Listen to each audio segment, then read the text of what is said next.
ಒಟ್ಟಿಗೆ ಬನ್ನಿ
government employee ಹಿಡ್ಕೊಂಡು ಹೊಡೆದಿಲ್ಲ, ಅವ್ನ ಮೊಬೈಲ್ ಕಸ್ಕೊಂಡಿಲ್ಲ, ಆದ್ರೂ ಸಹಿತ ಅವ್ನ ಯಾರು ಸಹಿತ ನೀವು ಬಳಸಿಲ್ಲ.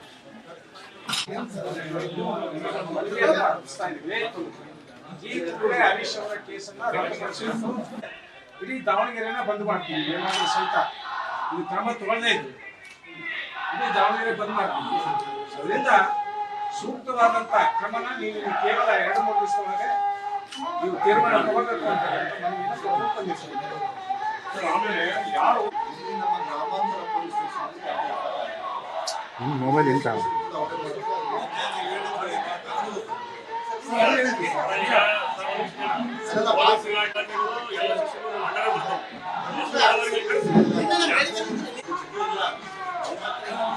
ಸಭೆ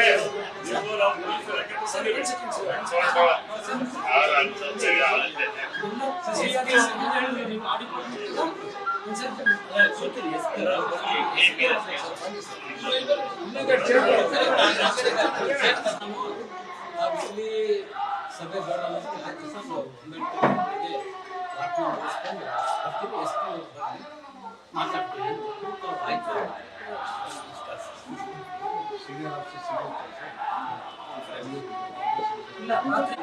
ಒಂದು ಕಾಡಜ್ಜಿ ಲಿಮಿಟ್ಸ್ ಸೇರಿರ್ತಕ್ಕಂಥ ರೂರಲ್ ಸ್ಟೇಷನ್ ಇದೆ. ಆಮೇಲೆ ಈ ಘಟನೆ ನಡೆದಂತ ಸಂದರ್ಭದಲ್ಲಿ ತಮ್ಮ ಫೋನ್ ಮಾಡಿದ್ದೆ, ಸರ್ಕಲ್ ಇನ್ಸ್ಪೆಕ್ಟರ್ ಮಾಡಿದ್ದೆ. ಆಮೇಲೆ ಪ್ರಭು ಅವರಿಗೆ ನೀನು ಬರಬೇಕು ಅಂತೇಳಿ ಹೇಳಿ ಅವ್ರ ಜೊತೆ ಸೀದಾ ನಾವು ಕೃಷಿ ಅಧಿಕಾರಿಗಳು ತನಿಖೆ ಮಾಡೋದು ಸ್ಪೆಷಲ್ ಟೀಮ್ ಆಗಿದೆ. ಕನ್ನಡ ಗೊತ್ತಿದ್ದಿದ್ದೆ ಅದು. ಅವರೇ ತನಿಖೆ ಮಾಡ್ತಿರೋದು, ಅವರೇ ಇದನ್ನ ಎಫ್ಐಆರ್ ಮಾಡ್ತಾರೆ. ಅದಕ್ಕೆ ಇನ್ಚಾರ್ಜ್ ಎಸ್ಪಿನೇ ನಮ್ಮ ಅಡಿಷನಲ್ ಎಸ್ಪಿ ಸಾಹೇಬ್ ಇದ್ದಾರೆ.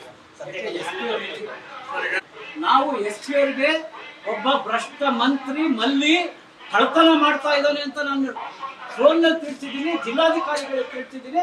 15 ದಿನ ಆದ್ಮೇಲೂ ಅವ್ರ ಅಲ್ಲಿ ಮತ್ತೆ ಮಣ್ಣು ಕದೀತಾರೆ ಅಂದ್ರೆ ನಿಮ್ ಇಲಾಖೆ ಏನ್ ಮಾಡ್ತಾ ಇತ್ತು ಅಂತ ಅದಕ್ಕೆ ಉತ್ತರ ಬೇಕು. ನನ್ ಮೇಲೆ 3 ಕೇಸ್ ಹಾಕೊಳ್ರಿ, ನನ್ನ ಕೇಸಿಗೆ ನಾವು ಬಂದಿಲ್ಲ. ಸರ್ಕಾರಿ ಆಸ್ತಿ ಉಳಿಸ್ಲಿಕ್ಕೆ ಬಂದಿದೀವಿ, ಇನ್ನು 10 ಹಾಕೊಳ್ರಿ. ಅದನ್ನ ಯಾರು ಕೇಳ್ತಾರೆ? ಕಳ್ತನ ಮಾಡಿರೋ ನನ್ನ ಮಕ್ಕಳನ್ನ ಹಿಡಿಬೇಕು, ಸಾಕ್ಷಿ ಕೊಡ್ತೀವಿ.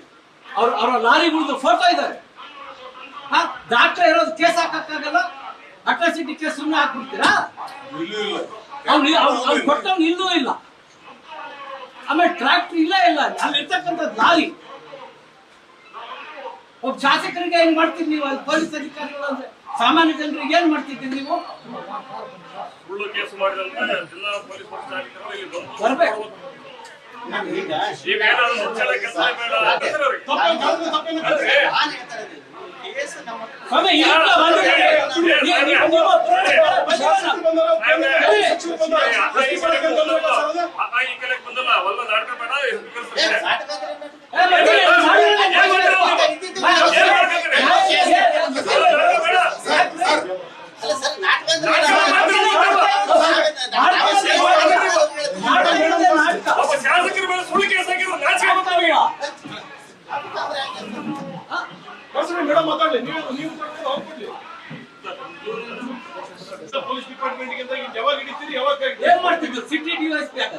ಸಾವಿರ ಲೋಡ್ ಏನು ರಾತ್ರಿ ಒಂದು ಬೆಂಕಿ ಪಡೆದು ಇಟ್ಕೊಂಡು ಬರೋದು ಎಲ್ಲಾ ಟ್ರಾಫಿಕ್ ಮೇಲೂ ಸಿಸಿ ಕ್ಯಾಮೆರಾ ಸೀಟ್ ಬೆಲ್ಟ್ ಇಲ್ಲ ಅಂದ್ರೆ ನಮಗೆ ಫೋಟೋ ಬರ್ತದೆ.